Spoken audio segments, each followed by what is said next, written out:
Let's start with what I guess shouldn't be a big surprise. We hear the CEOs of the big banks say, I'm not going to Saudi Arabia for this, but it turns out a lot of their executives are going to show up. Look, Saudi Arabia is one of the richest countries per capita in the world. They have the Saudi Aramco IPO, which is on again, off again, but now it seems to be on again out there and could produce $1 billion in just fees alone for the banks to end up underwriting this initial public offering. Even if they don't go ahead with this, they could potentially underwrite more debt, which they've already done, which will also give fees to these bankers. This is a cash cow for not only the big banks, and you're thinking HSBC and SocGen, Morgan Stanley, Citigroup, all of which may still send representatives, but also the actual companies that want to do business there. I mean, even President Trump saying he wants to continue to sell things. They buy stuff from us. They're wealthy. We want their money. So it's sort of the ethics and how much they can sort of gloss over versus going ahead with the business. And how much they get done without the top dog there, because maybe some of these big officials won't meet with them, but on the other hand, the people who will show up are the Germans.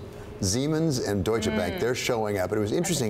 I thought it was pretty interesting when Siemens said, the CEO said, I'm going, but I'm going to raise it with him. Right, and that'll be very interesting to see what type of backlash you get from the executives, from the bankers that end up going, and whether they'll actually make a difference. But I love that. If we skip communicating with countries where people are missing, I can just stay home, to the point that a lot of countries that companies do business with have a lot of bad stuff that happens, and yet they still do business with them. And just now we decided that this was the tipping point after all other stuff that you could have pointed to. Exactly, and he says, look, I want my people to know you can stand up and speak your mind. I'm going to stand up and speak my mind. We'll see what happens.